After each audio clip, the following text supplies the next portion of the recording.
Hello and welcome to another installment of Bare Bones Banter. Joining us today is Tara Segree, author of Bringing Mindfulness into the Classroom, where she explores how we can help students navigate challenges with confidence, mental being, and presence.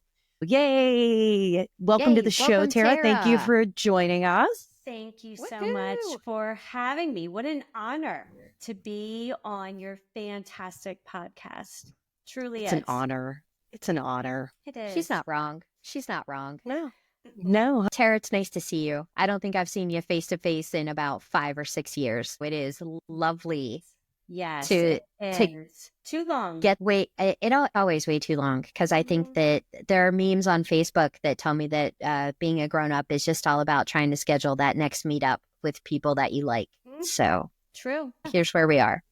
It's so nice to be able to reconnect with you and talk about things that we both think are important and be able to get that message out. So thanks. I really appreciate you coming on and talking to us about your book and your meditation experience. And I'm sure Sarah has a lot of meditation questions, because right now she and I are trying to learn how to do the meditation. And I did a little 10-minute before we got on today. Lucky you, I didn't have time. So I just took some breaths right before clicking the join button. Yeah, I think even just the breaths, though, it's just that always helps. Yeah. But yeah, I did a little 10-minute, and Owen is home, who Tara is my son. So he was making noises and I had to block those out. Your attention back to whatever it is. It's awesome. Good we love stuff. it.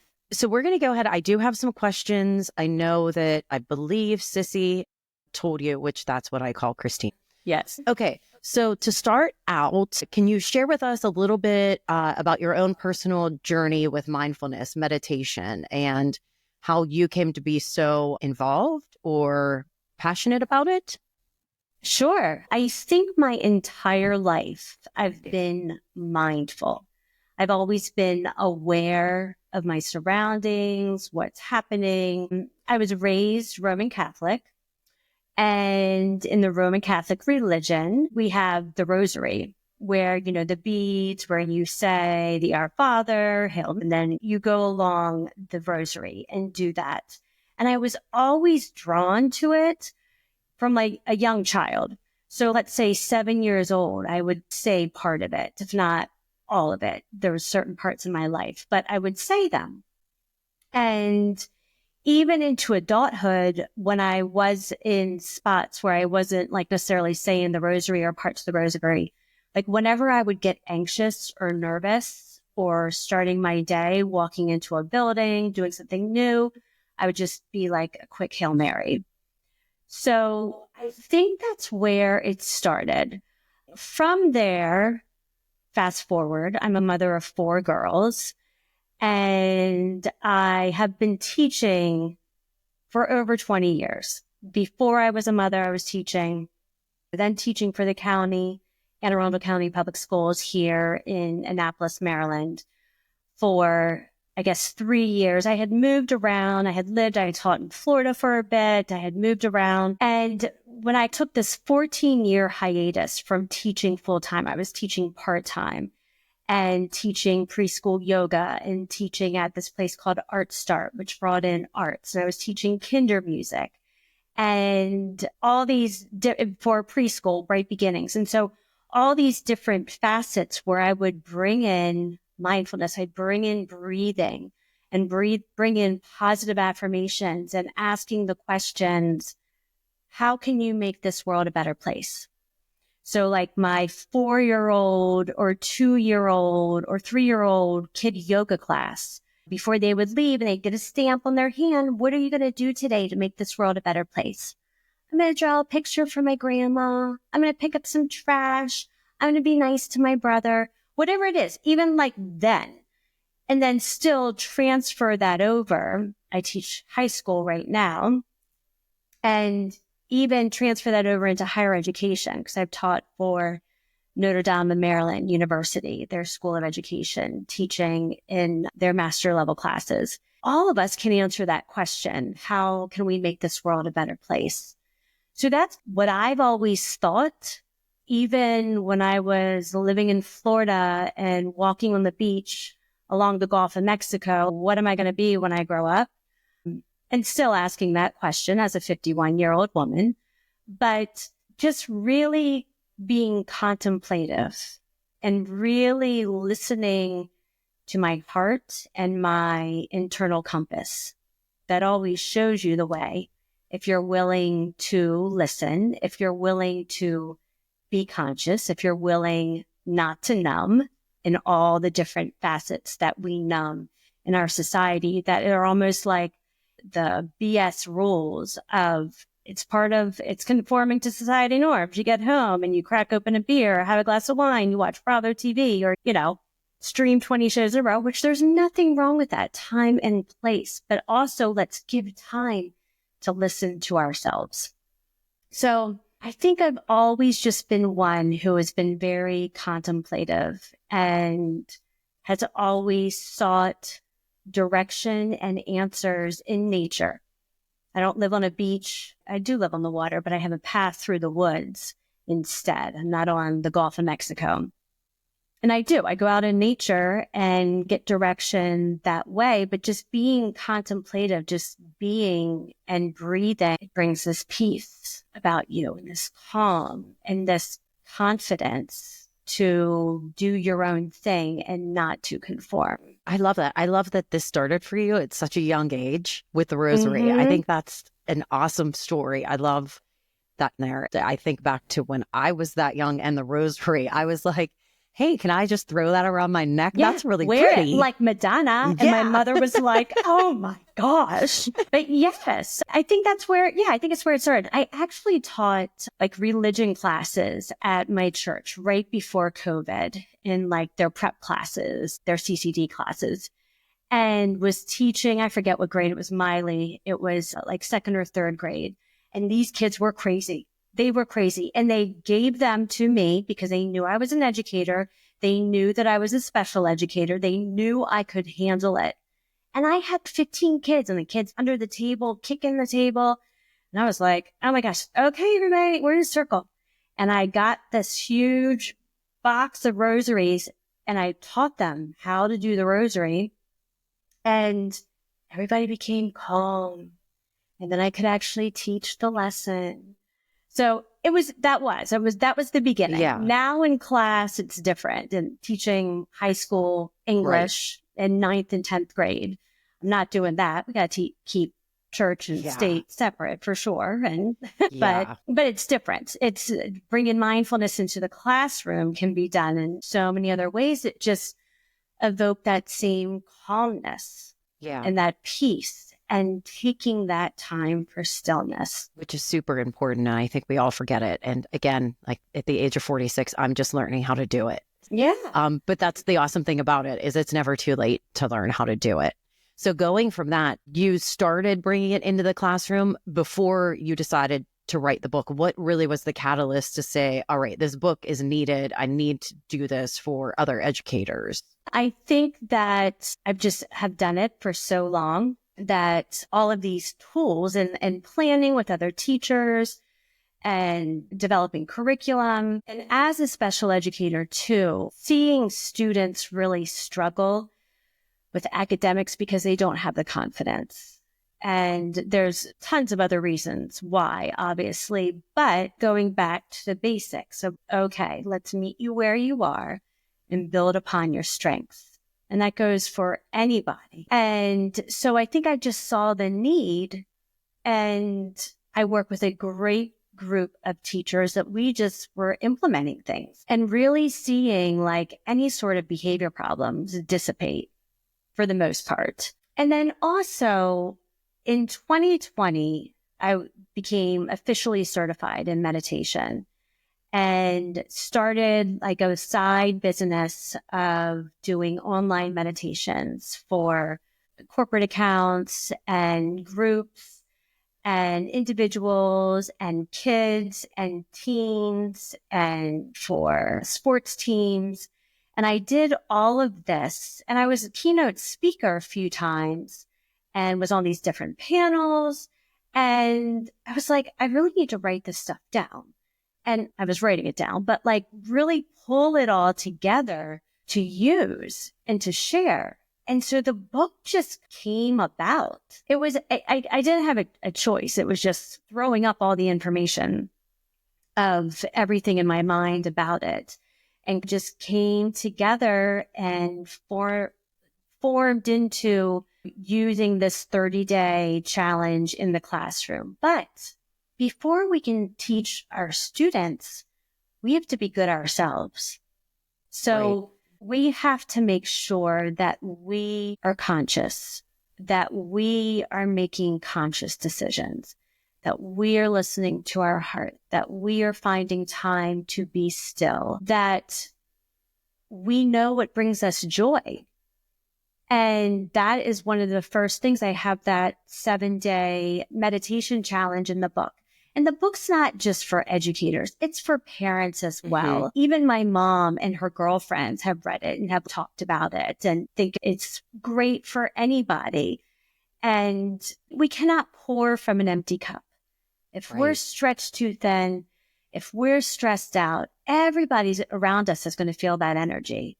But if we are taking care of ourselves, if we are getting up a little early to move our body, to exercise a bit, you don't have to necessarily go to the gym, but like just doing some things in your living room, in your bedroom, taking time to just be still and feel your breath and taking that time for yourself, then you can present yourself to the world with a more peaceful presence.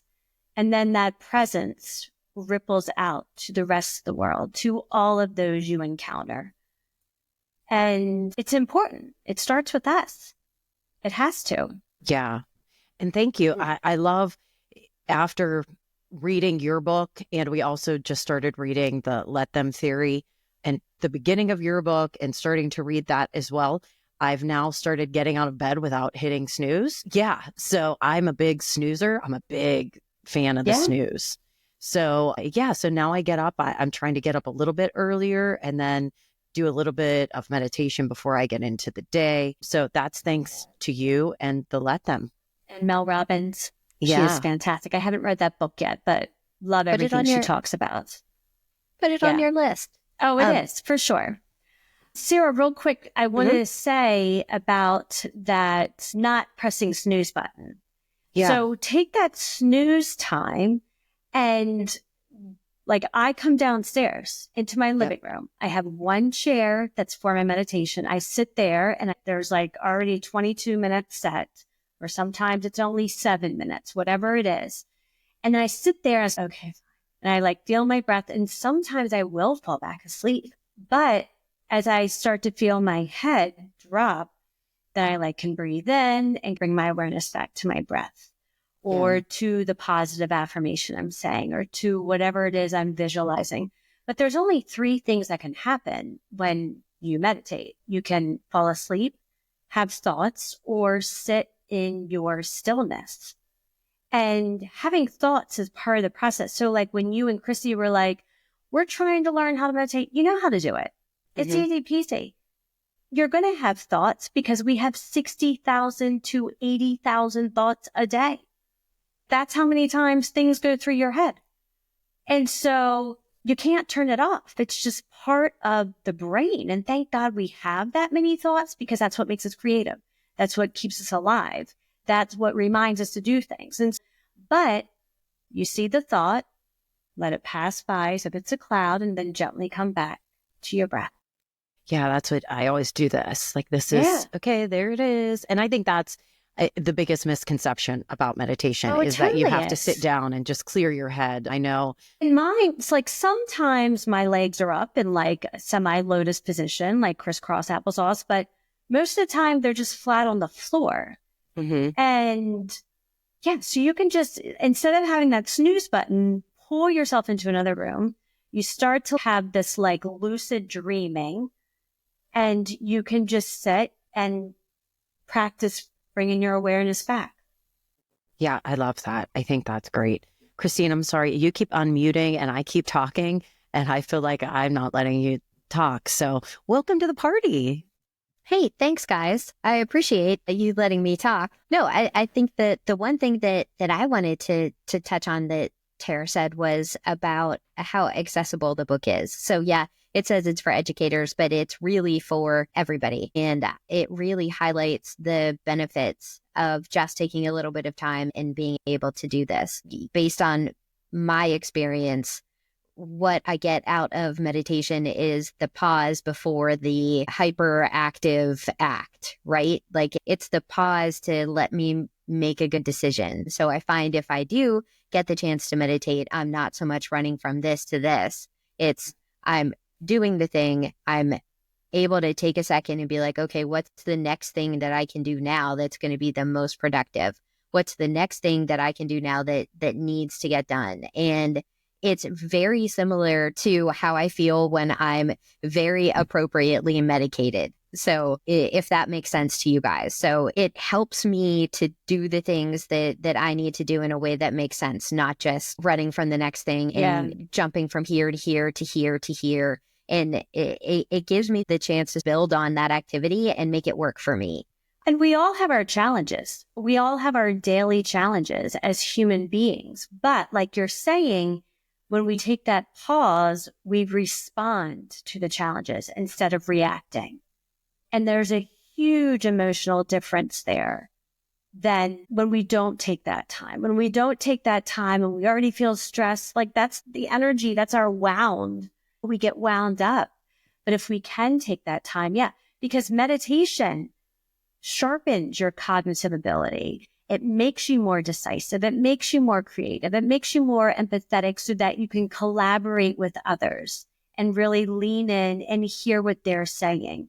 It takes you away from your ego that wants to prove its point and this is what I have to say, but instead sit back and listen and to respond. And then besides all of those like interactions that we have throughout the day internally, our immune system becomes stronger. We get better sleep. It even reverses the aging process. And I'm not even kidding about this. There was 3 scientists who won the Nobel Peace Prize in physics. I believe the year was 2017 for finding that telomerase, and probably, I know I'm saying it wrong, but maybe it is telomerase. So your DNA cells, when you get older, they split.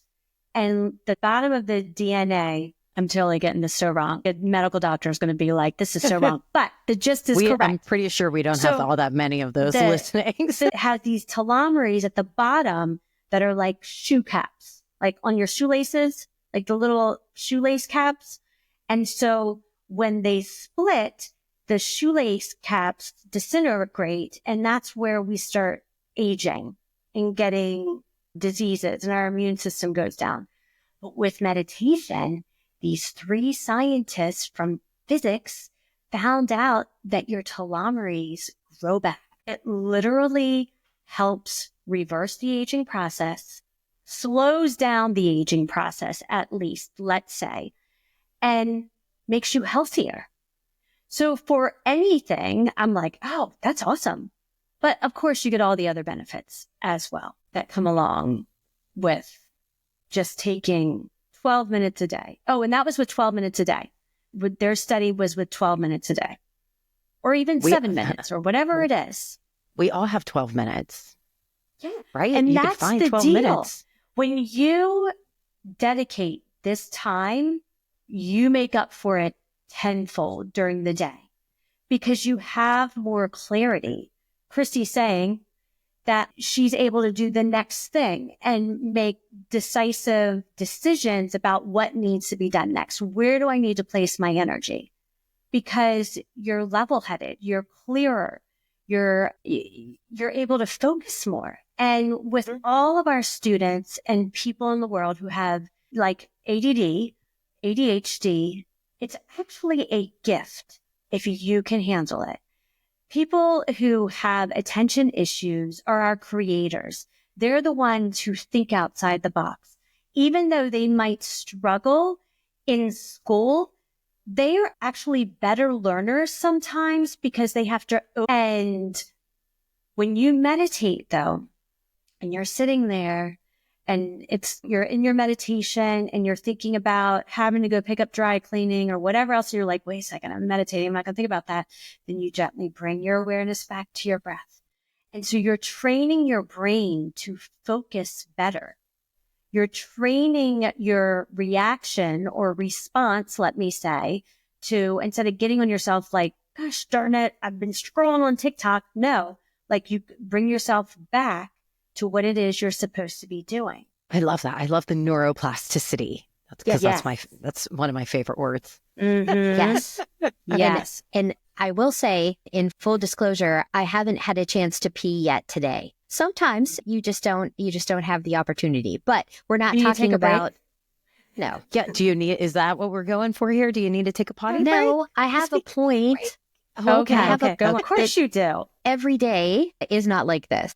So every day I generally have a couple of minutes. And just because I wasn't able to do it today doesn't mean that I can't do it tomorrow. I think another thing that we get caught up in is I'm obviously not a meditator because I didn't do it today. So I'm just going to sweep that habit aside and decide that it's not for me. Dan it's not Harris about is being daily-ish. Not being perfect. It's about a practice. So you just practice when you can practice. And if you can find the time, great. If not, you can just remind yourself like, hey, yeah, you're a spastic nutball today who didn't have a chance to pee, but every day isn't like this. And you can remember that yesterday you did have the chance to pee, and you had about 15 minutes at lunchtime to breathe thanks to your sister and do a little bit of meditation. So you can squeeze it in. You can. But even if it doesn't even need to be like a time frame. Sometimes, like when my kids were younger and I was picking them up from soccer practice or lacrosse or about to go into the grocery store, you can just stop for a minute, close your eyes, and just breathe. Feel your body breathe for you and notice how you're breathing. That's all part of it. Just notice. Feel your body breathe right now. How are you breathing? How do you breathe naturally? Do you breathe like in and out? Animal that's caught in a trap. Okay, so do you breathe in and out of your nose or in and out of your mouth or a combination of the two? And you're going to find sometimes it changes. But what I'm saying is, Gaster, the next time that you don't have time to pee or meditate before you get home, then you're like, oh, okay, wait a second. And just notice your breath. And notice how your body's breathing for you. It's really great to be able to take deep breaths in and out and feel like we're cleaning our lungs. I love that. But sometimes just notice, and then you'll find yourself doing like a deep breath. Sissy, do you remember when we were talking about when we first started meditating, how we thought we were bad at breathing? Just that awareness of how you breathe. I was like, wow, I'm terrible at this whole breathing thing in general. Like, how am I actively taking in enough oxygen to support a human body? It's a marvel. I think it was nervousness starting. Yeah, we were trying something new.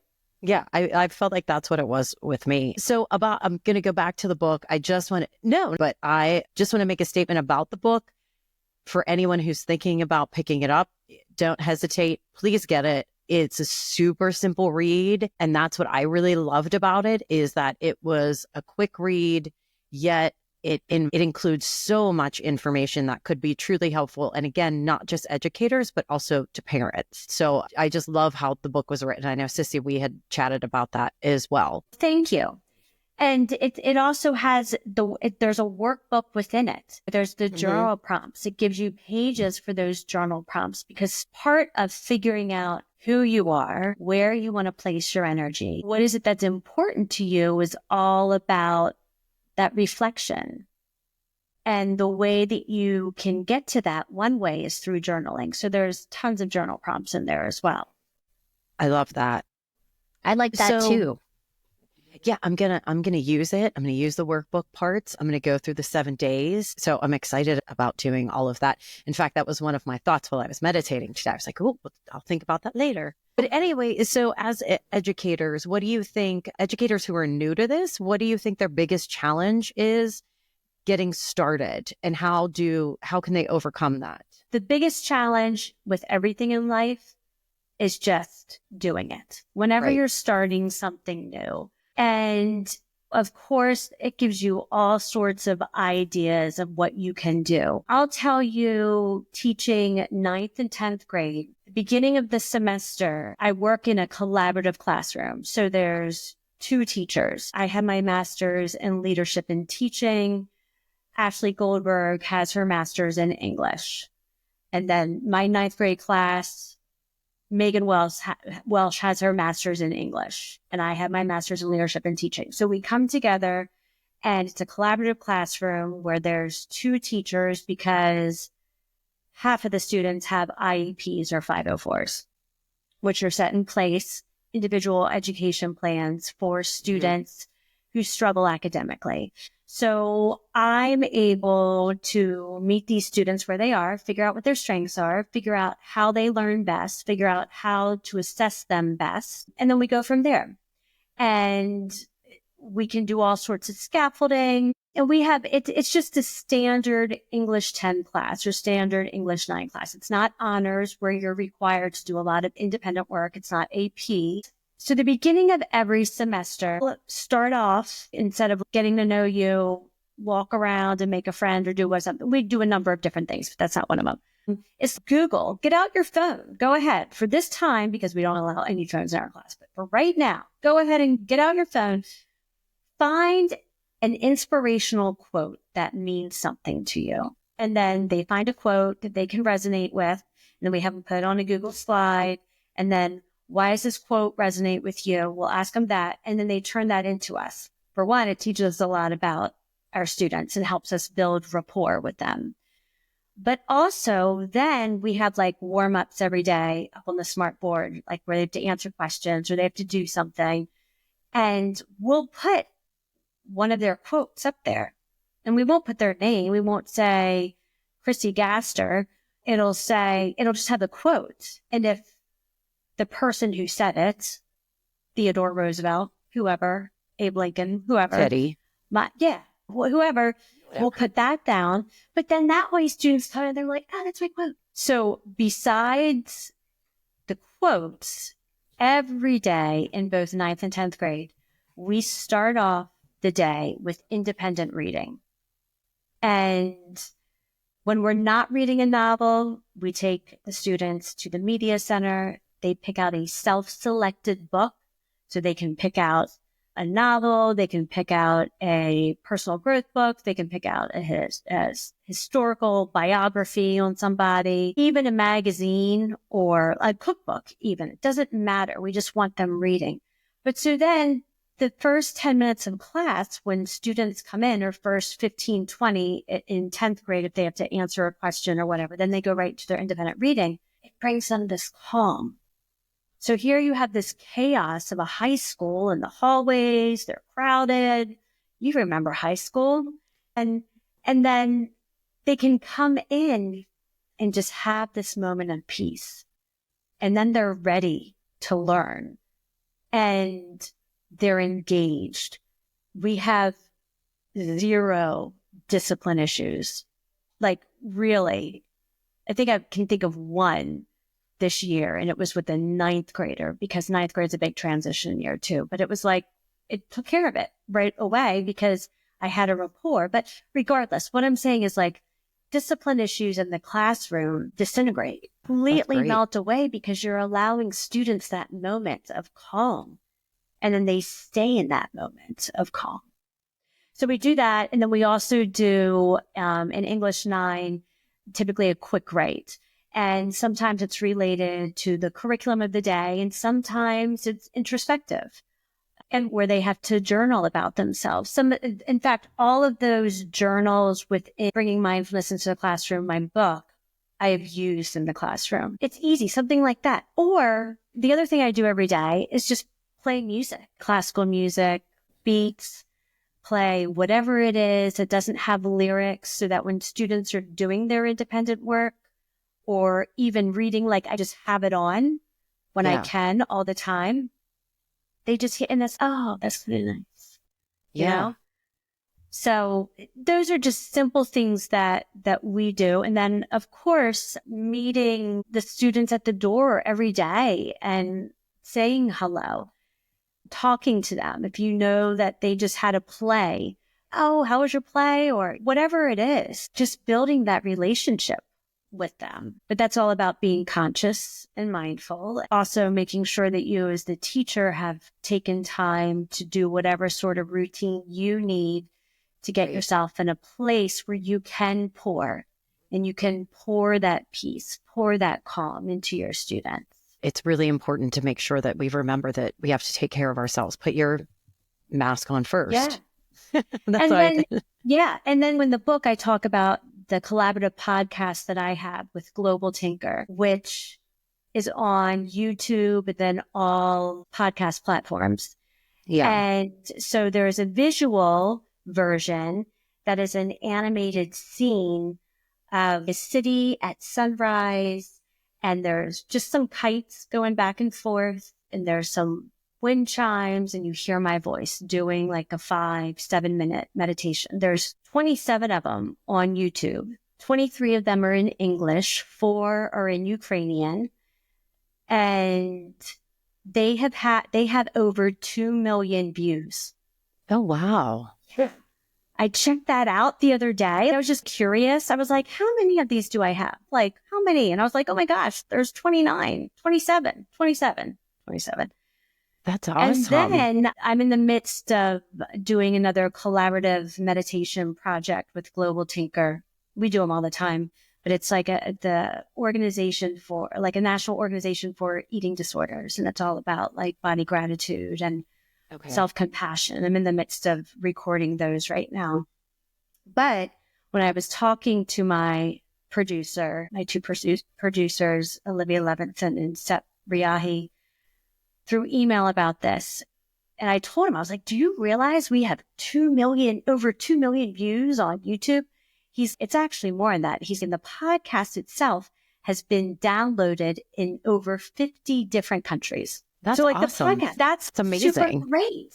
Yeah, for sure. And all of this stuff, we'll put links. Christine, Becca, somebody write down links. The links are in the book. I know that I saw for YouTube stuff. We'll make sure that we have all of these links for our listeners to easily get to check that stuff out. Because I know I'm definitely going to be checking out the YouTube stuff for sure. Yeah, but easy, something like that. And that's like part of that 30-day challenge. Yeah. For teachers is put on one of the YouTubes.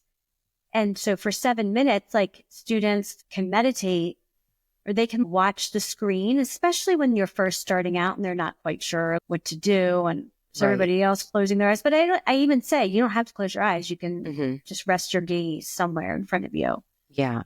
Well, it was funny. So I'm reading last night. I have a few different things that I'm reading, but I always end my night with my nonsense fiction, rom-com, maybe a little spicy book at the end of the night. And the one I'm reading now is a cute little rom-com, and the girl in it is a teacher. And the last bit I read last night, she's finishing up class for the year or whatever. And she was like, all right, we're going to do one more journal. And she went through, like, she did exactly this in this book. This is what she did with her class. And I thought that was really cool. Yeah, I was like, wow, it's funny how all that shit works out. And I knew we were doing this today, and I read that. So that was really cool. That's awesome. Yeah. And I know that there's other people. In fact, I know other teachers who are involved with wellness and do some of these things or their own thing. But I want to make it the norm. Yeah. I want as many teachers to feel comfortable to make this the norm, to change the trajectory of education. And we are in such a crisis, obviously. You ladies know this. And we have to help people come back to their heart. Right. And if we can, this is the deal. Students spend 7 hours a day in a school. On a random Tuesday night, when you get home at 3:30 or whatever time, 7 hours, like they spend more waking hours in a school, especially if they're younger, than they do with their parents. And so teachers have become life coaches. We have, whether we want to or not, we are life coaches. These kids are coming in with their baggage, with getting in a fight with their best friend, or their mom was in a bad mood, or their dog is sick, or whatever, all the whatevers. Yeah. And they come in and then they're trying to remember to raise their hand or to engage in the learning process. And let's face it, our competition is the phone. TikTok Yeah, for sure. is our competition. And part of that with TikTok and everything else, we have artificial intelligence. Artificial intelligence is telling you exactly what to think and exactly what to wear and seeing your friends and having FOMO and all the things. But artificial intelligence cannot touch your heart. It cannot touch your soul. And that is why it is also so important to instill this in education. 5 minutes a day, 10 minutes a day, whatever it might be. And it doesn't need to be the meditations, the music, the quotes. It could be take a walk outside, touch a tree, notice the clouds, feel the grass, take off your shoes, walk around the grass. Like there's so many different things you can do. Draw a picture, whatever it might be. Write a thank you card to your grandparents, to your neighbor, whatever. That's so important. As we were going through the pandemic and as we were, as Olivia's coming out of inpatient therapy and in coming out to a complete lack of resources, right? So it's just me and her. And I'm working just as much as I was ever working, probably more during that time, trying to make up for everything that we couldn't get done any other way. I'm like, okay, let's meditate. Me and you, we're going to meditate. And she was so resistant to it. She's like, that seems so stupid. I've just been through this horrific, traumatic, horrible thing that happened to me. And you want me to sit down and breathe while we hold hands? She's first and 14. This seems dumb. And I'm like, okay, I'm going to do it by myself. But the thing that she could latch onto that was really helpful for her was doing the adults. Sir, what's it called when you have the crayons and the pencils? The coloring book. That's it. It's not a color book. It's a coloring. Yeah. You guys get it. But that's what she could latch onto. And it wasn't so much like it wasn't meditation. It wasn't going for a walk. It was just taking some time to be totally focused on this one activity. And that is, she said, that is still probably one of the best ways that she gets her shit together. Yeah. She's like, it seems like a waste of time. It seems like a waste of time to other people. But it's not for me. It's how I get organized and how I can go about continuing through my day. So it doesn't. She recognizes that as a 14-year-old or a 15-year-old, however old she was when she found that. How great that she has that tool. Because the alternative is we go off into life and we numb ourselves instead because we're afraid to look within, or we don't really quite know how to, even though it's innate and it should be innate as human beings, but we're so distracted by life that it's not anymore. Yeah. It's so nice for her to have that. And she never would have gotten there if I would have been like, oh, this is like meditate or this is meditate. Like, I think everyone gets caught up on, oh, I'm not a meditator. Yeah, but you can be a thinker and you can be a person who pays attention. You can be all these things without being a meditator. You just have to find your path to it. And it doesn't have to be sitting down in lotus position and doing a little oming. It can be like, go for a walk. Whatever works for you. Just get yourself into a place where you can do some thinking and you can be able to connect with who you are. I think that's the trick that a lot of people miss. Whatever you're going to call it, do yoga. It's just meditation with stretching. Do something else. You don't have to say, oh, I'm a meditator. You can get religion like Sarah did and be like the meditation evangelist, or you can find little spots for it in your life or whatever accomplishes the same goal. Whatever gives you the ability to connect with who you want to be and how you can get there. And I think that's the biggest gift meditation can give any of us. Yeah. Sad. Every once in a while, I'll throw something in there. Yeah. I do a podcast. I think big thoughts. Yeah, you do. Big thoughts. But I think just because now you guys have let me talk. No, I'm kidding. It's a constant theme throughout what Sarah and I have been trying to do for the last year is being able to understand who you are. And that is, I think, what we have discovered is the single hardest thing that a human being can do. it's two sentences, right? Like figure out who you are and be that is the best advice, but it's hard. Who am And I? it's I don't know. evolving, and we want Yeah. to evolve. Yeah. Like we Exactly. constantly want to be like moving towards the highest version of ourselves. It's a Whatever little that bit better than is. I was yesterday. Yeah. Just a little bit better than I was yesterday. Like, Align don't yourself. put pressure on yourself. It's something you have to do, like on the Yeah. to-do list. Figure But out what's important. yeah, but just consciously making choices. It's the most interesting piece of the past 12 months for me has been when I say my values, what do I, and thinking some thoughts about what are my values? What do I care about? What's important to me? All of this has changed in the past 2 years for me, sending Olivia off to college and then trying to figure out, okay, I don't have soccer practice every day. I don't have things to do every weekend. I don't have to make sure that someone gets home every night. What do I do with my time? What's important to me now has been really a journey and fun too, to figure it out.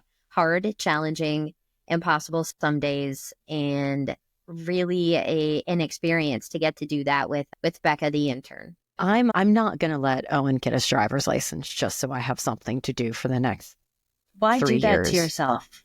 Yeah, it seems Right. like a good strategy, right? No, we Don't. just printed out. No. We just printed out all the stuff that we need to do because that's coming up. That's And exciting. I feel like he just learned how to tie his shoes. So I'm nervous, and I'm literal there. I swear to God, he just learned how to tie his shoes. You got him And like now- Velcro his whole life, or he was wearing Yeah, Crocs. pretty much. He was just Yeah. wearing Crocs and Uggs. Yeah, anything you just slip on. Him and Oh my Pappy, God. their shoes were always matching. My God. All right. I'm sorry, guys. I feel like I derailed us, but I did want No. to draw the connection between it. You don't have to call it meditation. You just have to be able to connect with your inner self. And you have to take the time to do that. Every self-help book that you read is going to be relatively interesting, and you're going to love every second of it, but nothing is going to change until you can figure out how to connect with yourself. Yeah. Good job, Christine. I don't know why I keep telling you good Thank job. you. I appreciate that. I will Okay. give myself an A for today. As you should. As you should. All Only- right. Next question. Gold star for you. Tara, Give do you Tara one. find Tara gets all the gold stars? You just get one of them. I'll Tara gets share the them. rest of them. I'll pass them out to everybody else. She was always nice like that. Tara, do you have you run into any resistance from parents, administrators, specific students, or anything that they've really pushed against it? I have not. I'm always respectful to other people and their energy and how they feel. So if I did have a student who didn't want to participate in whatever it is, that's fine. They can sit back. More, I think of like now being in high school, being a high school teacher for the past 7-8 years. I haven't. And even again, like Maryland, Anne Arundel County Public Schools is pretty progressive as far as wanting to make sure all schools have some sort of wellness in place, or at least they're getting there. They have somebody at the Board of Ed who is in charge of the umbrella for wellness in all the schools, and she's doing an amazing job of getting it into every single school. So I haven't had any sort of resistance. And when I was doing like my meditation classes, like I did meditation and yoga classes for kids at some different studios. And when I was doing, people come there because they want to be there. Yeah. Same with my online meditations. I was a keynote speaker in Florida at a private school for a football team a couple years ago. And so some of the football players, really, it was just like a couple of them were hesitant at first. But then when they got into it and understood like the visualization that I was doing, they like completely got into it. You know, just like anything else in life, I think you just need to respect other people where they are, meet people where they are, and build upon that strength. So meeting you where you are and teaching you just to feel your breath, and look how simple that is. And then going from there and maybe adding in a positive affirmation, adding in a visualization. The more and more you do it, and the more confident you become in yourself. But it's really just simple. It's life being given to you and Right. you recognizing that you are breathing and life is given to you. And what are you going to do with that life? What are you going to do with the breath that you have, with the life that you have? And Powerful. sometimes it's just placing your energy on going and making dinner. And that's okay. Sometimes it's just all we have is right here in this moment. That's it. Us on this podcast, having this great conversation with three fabulous women and enjoying the energy and intellect and conversation. This is all we have at the moment.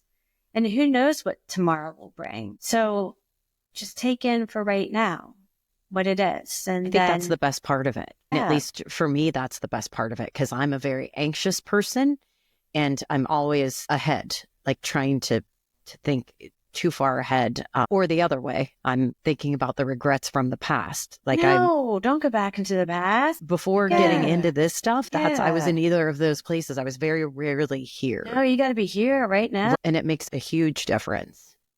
Now, Sarah, when you start to get anxious, do you ever say any positive affirmations? I've started to. So Okay, I good. started in working with Michelle Kapotz. I've learned some ways to cope. We started doing the tapping. I forget what the actual, what the I want to say EFT, but is that what it is? EMT I don't know. EFT. Electronic funds transfer is not what it is. Yeah. It's in my book because I have her quoted in my book. She has a little section. So we started working on that a little bit, but I haven't really stuck with that. You find what works for you. But and the other day I was in a meeting, one of our higher ups, it's a meeting that would normally make me anxious. And while I was waiting for him to join, I was actually doodling in my notepad. Awesome. Yeah. You're ready for this. You got making little notes for myself. And I find that really helpful. And it's simple. So like you said, it's simple stuff like that's, at least for me, really helpful. So next, let's see. If a teacher wants to, so we know they need to go out and get this book. And let's start with this book. They're not someone who this is new to them, but they're intrigued by all of this and they really want to get it into their classrooms and get themselves started. They go out, they get the book. What's the next step? Read it from page 1 so that they understand why they are making the choice to bring this into their classroom every day if possible, but also to realize why they need to start with them. And then take the 30-day challenge. Just do all the things that I've even laid out and all the extra things that aren't even in that 30-day challenge that's in the book. My book has a website, bringingmindfulnessintotheclassroom.com. And on that website are links to the animated version of the podcast on YouTube and also links to the podcast as well.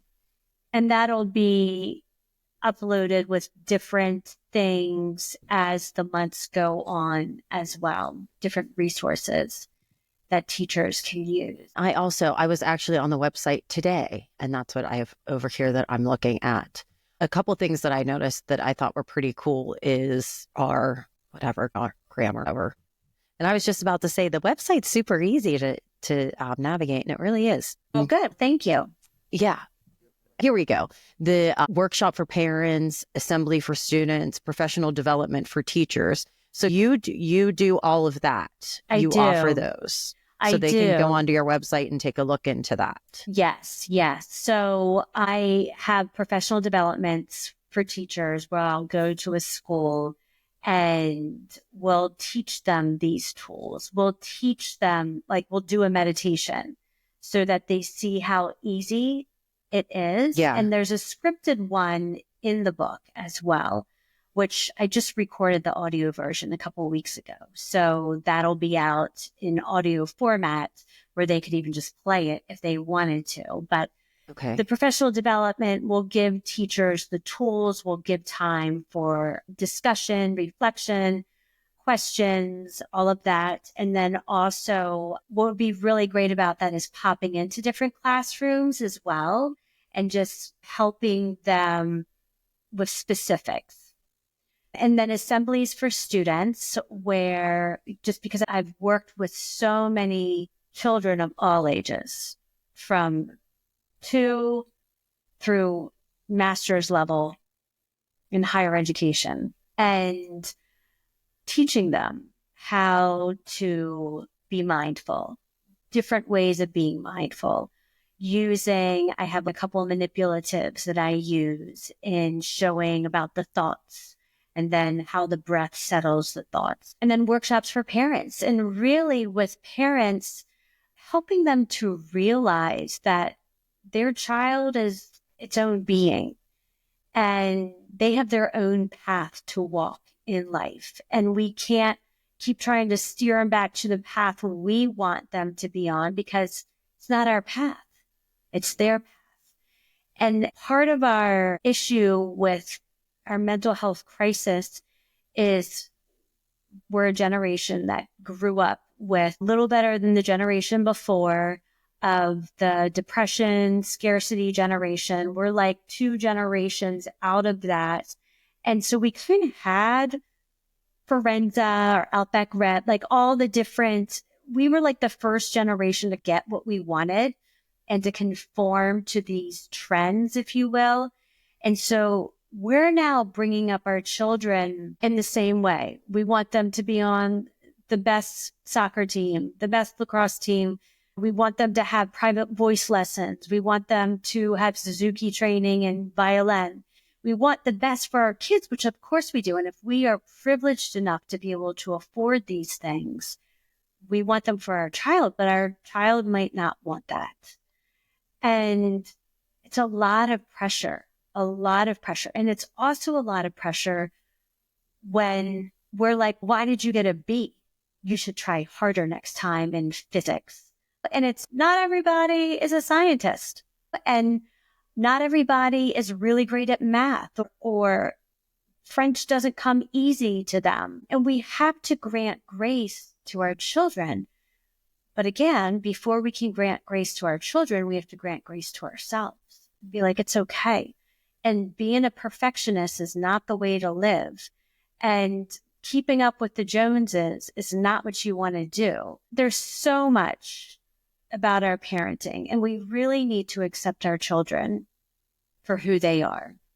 Which can be really difficult sometimes when your kid just wants to wear sweatpants and dirty ass shirt and not wash his face. Like, this kid just doesn't give a shit about anything. But the thing is, though, is like sometimes natural consequences are okay. Yeah, I'm like, all right, dude, fine. Yeah, pick and choose. Yeah, pick and choose your battles. For sure. Yeah, so I do all of that. I'm giving a parent workshop at a local bookstore here in Severna Park, Maryland, at Park Books. So I'm giving a parent workshop in early April. There's a nonprofit group that Parenting for a Different World, fantastic group that you guys actually should check them out. And the group was formed from one of the families losing a daughter to suicide because there was too much pressure coming at her. And so this is the goodness that has come out of that loss of life. These waves, these ripple effects, there's always good in everything that happens, whatever divine intervention, the divine unfolding of life. There's always good that comes out of everything. But anyway, so they're a great nonprofit group local around here that I'll be doing that parent workshop. And then, I'm speaking next week at a convention in New Orleans. I have a room full of university professors and teachers and student teachers. It's the National Association for Professional Development Schools, which is university school partnerships. And that'll be really great to just talk to them about bringing mindfulness into the classroom, and especially with student teachers, with those who are getting certified to teach in our schools, like coming fresh out of college, how great it is, this young energy, this fresh energy, fresh perspective, and being able to implement this so early in their career will be fantastic for them as well as the students, because teachers, there's a lot of pressure. There's a lot of burnout. We're losing teachers left and right. But those are just some of the things that I offer, and just taking this to the next level and Awesome. helping parents, helping educators. We need it. They need it. Everybody needs it for sure.